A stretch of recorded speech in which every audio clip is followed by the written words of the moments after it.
कल्याण डोंबिवली महानगरपालिकेच्या रुक्मिणीबाई रुग्णालयातील निष्काळजीपणाचा धक्कादायक प्रकार समोर आलाय। भटक्या कुत्र्याने चावा घेतल्यानंतर उपचारासाठी दाखल करण्यात आलेल्या 2.5 वर्षीय मुलाला रेबीज प्रतिबंधक इंजेक्शन देण्यात आले। मात्र इंजेक्शनची सुई मुलाच्या कमरेतच अडकून राहिल्याचे एक्स-रे तपासणीमध्ये उघड झाले।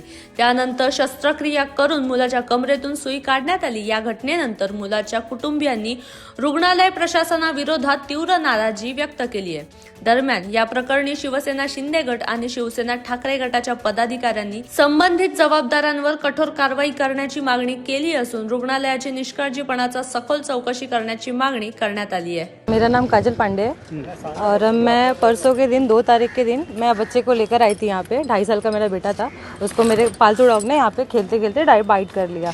तो मैं यहाँ पे इंजेक्शन देने के लिए आई और जो पहली वाली नर्स थी उन्होंने 4 इंजेक्शन दिया, 2 हाथ पे दिया, एक इधर थाइस पे दिया और इधर मार्क करके उसको वहाँ दिया। वो बराबर प्रॉपर दी और वो चले गए। उसके आधे घंटे बाद मुझे दूसरी डॉक्टर कोई तो आई, बोली, मुझे आवाज़ दिया, मैं गई और उन्होंने इंजेक्शन लगाया मेरे बच्चे को। मैंने पैर पकड़ा हुआ था और एक डॉक्टर थी वो हाथ पकड़ के इंजेक्शन लगाई थी और वो इंजेक्शन ऐसा लगाया उसको कि वो निडल टूट के अंदर चले गया। उन्होंने ऐसा लगाया और वो बोलते आपका बच्चू हिल रहा था इसके लिए वो ऐसा टूट गया।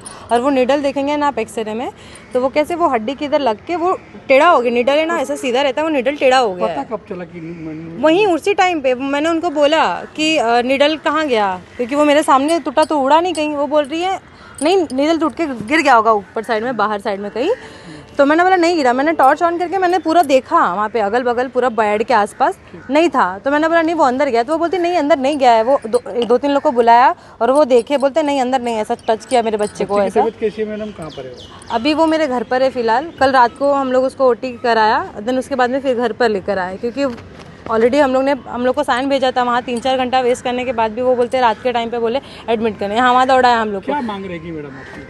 मेरी बस यही मांग है कि जो मेरे हॉस्पिटल में मेरा खर्चा हुआ है वो बस पे कर दे, बाकी और हम उनसे कुछ नहीं चाहिए। जो भी मेरा खर्च हुआ है हॉस्पिटल में, और ये है कि दोबारा कभी किसी बच्चे के साथ ऐसा ना हो। एटलीस्ट वो लोग डॉक्टर ये सब लोग सावधानी बरते एटलीस्ट। मी शिवसेना पक्षात रुग्णसेवेचं काम करतो। माझं नाव अमित कोदेकर। मी राज्याचे उपमुख्यमंत्री नामदार एकनाथजी शिंदे, खासदार डॉक्टर श्रीकांतजी शिंदे, आमदार राजेशजी मोरे यांच्या नेतृत्वामध्ये कल्याण डोंबिवलीत अखंड काम करत असतो।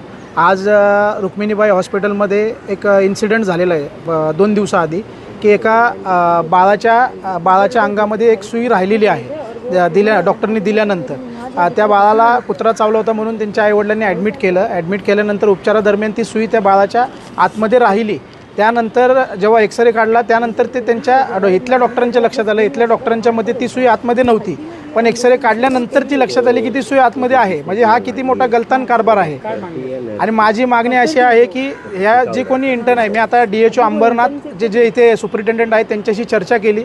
त्यांचं म्हणणं आहे की ते इंटर्न होत्या, ज्या कोणी इंटर्न आहेत त्यांच्यावरती कठोरात कठोर कारवाई करावी आणि या परिवाराला न्याय मिळवून द्यावा ही आमची शिवसेना पक्षाकडून मागणी आहे। 2 तारखेला एक 2.5 वर्षाच्या लहान बाळाला कुत्रा चावला। त्याचे पालक रुक्मिणीबाई रुग्णालयामध्ये मुलाला घेऊन गेले आणि डॉक्टरांतर्फे त्याला इंजेक्शन देण्यात आले आणि इंजेक्शन देताना ही सुई त्या बाळाच्या आतमध्येच राहिली इंजेक्शन देतं त्या ठिकाणी। आणि ही गोष्ट पालकांनी डॉक्टरांना सांगितली, परंतु डॉक्टरांनी उडवाउडीचे उत्तर दिले की नाही खाली पडली असेल किंवा काय।